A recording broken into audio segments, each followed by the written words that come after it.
آج ہم جس منفرد موضوع پر بات کریں گے وہ قدیم تاریخ میں ہونے والا پہلا جاسوسی آپریشن ہے۔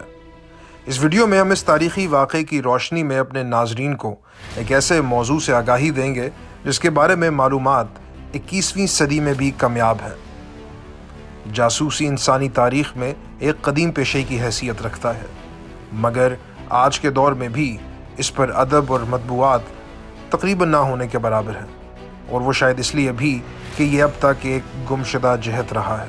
کسی بھی ماہر معاشیات کے لیے تاریخ میں صنعتی انقلاب کی مروجہ حیثیت سے انکار کرنا ممکن نہیں، لیکن آج پیشہ ور جاسوسی تجزیہ کار بھی اپنے پیشے کی تاریخ سے خاص واقف نہیں۔ امریکن انٹیلیجنس تجزیہ کاری کے بانی سمجھے جانے والے شرمن کینٹ نے ان الفاظ میں اس کی ضرورت پر لب کشائی کی ہے۔ میرے خیال میں یہ سب سے زیادہ اہمیت کا حامل ہے۔ جب تک کہ اس میدان میں ادب کا فقدان ہے، اس کے طریقہ کار، ذخیرہ الفاظ، نظریات اور حتیٰ کہ اس کے بنیادی تفکر کو کبھی بھی مکمل پختگی تک نہ پہنچنے کا اندیشہ موجود ہے۔ انٹیلیجنس کی اہمیت پر کسی اور نے نہیں بلکہ خود خدا نے زور دیا۔ 1300 قبل مسیح میں جب حضرت موسیٰ کے حکم سے بنی اسرائیل کی ہجرت کے بعد خدا نے موسیٰ کو جاسوس بھیجنے کے لیے کہا کہ وہ ارض موعودہ یعنی کنعان، جو فلسطین کے نام سے جانا جاتا ہے، وہ سرزمین کو دریافت کریں۔ چونکہ وہاں کوئی پیشہ ور جاسوس موجود نہیں تھے، لہٰذا موسیٰ نے اسرائیل کے 12 قبائل میں سے ہر ایک قبیلے سے ایک اہم ممتاز فرد کا انتخاب کیا۔ یہ قبائل حضرت یعقوب کی اولاد میں سے تھے، جن کا خدا کے ایک فرشتے سے جھگڑے کے باعث اسرائیل نام رکھ دیا گیا۔ اس کے بعد عبرانی لوگ بنی اسرائیل کے نام سے مشہور ہوئے۔ یعقوب کی پہلی بیوی لیا کے 6 بیٹے تھے: راوبین، شمون، لاوی، یہودا، اساکر اور زبولون۔ ہر بیٹا کسی ایک قبیلے کا سردار تھا۔ لاوی کی اولاد میں موسیٰ اور ہارون تھے۔ جاد اور اشیر 2 اور قبیلے تھے جو یعقوب اور زلفا کی لونڈی لیا کے بیٹوں کے نام پر رکھے گئے تھے۔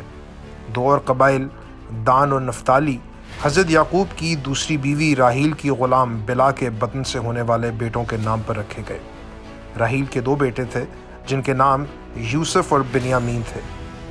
ساؤل جو اسرائیل کا پہلا بادشاہ بنا، وہ بنیامین کے قبیلے سے تھا جو بعد ازاں یہودا قبیلہ میں ضم ہو گئے۔ 2 قبیلوں کا نام یوسف کے بیٹے منسی اور افرایم کے نام پر رکھا گیا تھا۔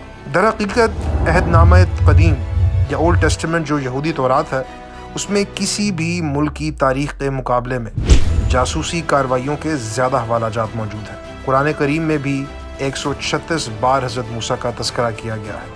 حضرت موسیٰ کے 12 جاسوس جو پیران کی ویران وادی موجودہ اردن کے شہر عقابہ میں بھیجے گئے تھے، ان کا اصل ہدف اس سرزمین کے بارے میں ہر طرح کی معلومات حاصل کرنا تھا، جس میں اس کی آب و ہوا سے لے کر اس کے باسیوں کی عددی اور عسکری طاقت شامل تھی۔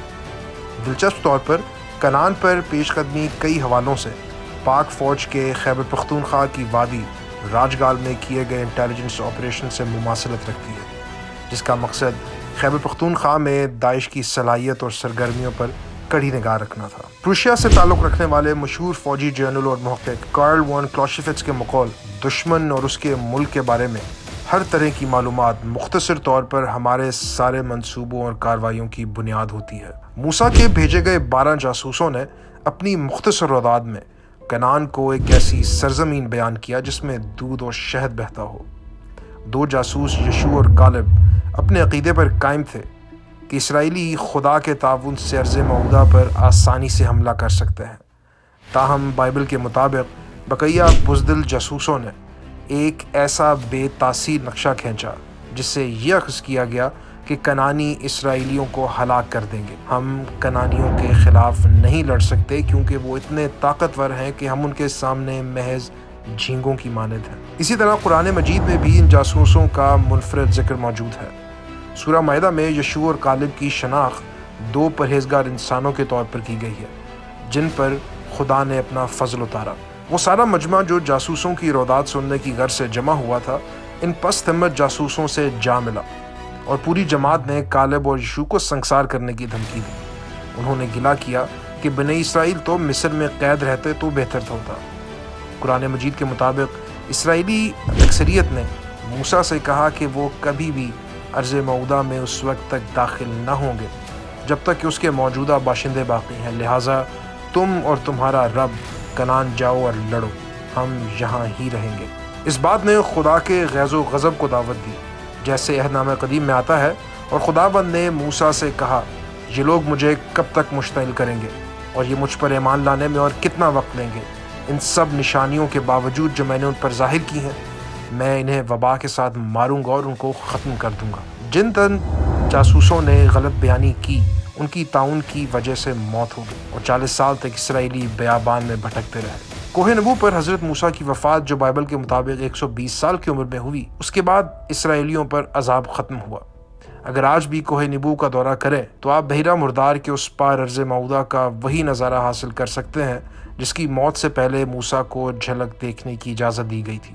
پھر خدا نے حضرت موسیٰ کے جانشین یشوع کو حکم دیا کہ وہ ارض معودہ میں داخل ہوں۔ یشوع نے پچھلی حکمت عملی کے برعکس 2 نامعلوم جاسوسوں کا انتخاب کیا اور اس مشن کو انتہائی خفیہ رکھا کہ وہ اریحا شہر کے قلعے کی نگرانی کریں، جو یشوع کے منصوبے میں حملے کا پہلا نشانہ تھا۔ آپریشنل بیس کے طور پر ایک طوائف خانے کا انتخاب کیا گیا جس کے کئی فوائد تھے، کیونکہ اریحا آنے والے مختلف گروہ جاسوسوں کے لیے معلومات جمع کرنے کا ایک بھروسہ مند ذریعہ تھا۔ انجیل کے مطابق یہ تاریخ میں وہ پہلا مشن تھا جس میں مشترکہ طور پر دنیا کے 2 قدیم ترین پیشوں یعنی طوائفی اور جاسوسی کا استعمال کیا گیا۔ یشوع کے جاسوس راہب نامی طوائف کے ساتھ رہائش پذیر ہوئے جس کی رہائش گاہ اریحا شہر کی دیواروں سے متصل تھی، لیکن اس مشن میں سب سے اہم اثاثہ خود راہب تھی جس نے جاسوسوں سے کہا، میں جانتی ہوں خداوند نے آپ کو کنعان کی زمین دی ہے۔ یشوع کے جاسوسوں نے ارض معودہ سے واپسی پر اسے بتایا، واقعی خداوند نے تمام سرزمین ہمارے ہاتھ میں دی، یہاں تک کہ اس سرزمین کے تمام باشندے ہماری وجہ سے کمزور ہو جائیں۔ اس کے بعد یشوع اسرائیل کے 12 قبائل کو سرزمین کنعان تک لے گئے۔ دور حاضر کی انٹیلیجنس ایجنسیوں نے موسیٰ اور یشوع کے دور میں ہونے والی جاسوسی کارروائیوں تک سے کچھ سبق حاصل کیا۔